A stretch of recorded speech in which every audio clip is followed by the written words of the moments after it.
একটি তোতা প্রতিদিন জঙ্গলে উড়ে বেড়াত। নীল আকাশে ওড়া ছিল তার সবচেয়ে প্রিয় কাজ। কিন্তু একদিন ভয়ানক খরা পড়ল। চারপাশে সব শুকিয়ে গেল, আর ফলবীজ পাওয়া বন্ধ হয়ে গেল।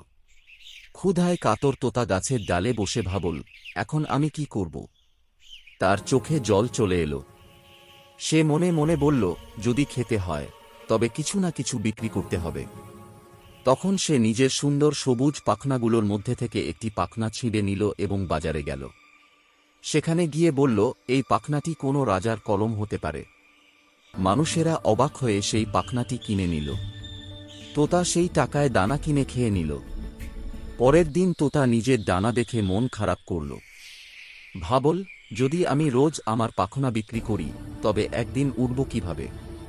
তখন সে বুঝল, আসল সুখ বিক্রিতে নয়, পরিশ্রমে। তারপর সে আবার বীজ বপন করতে শুরু করল।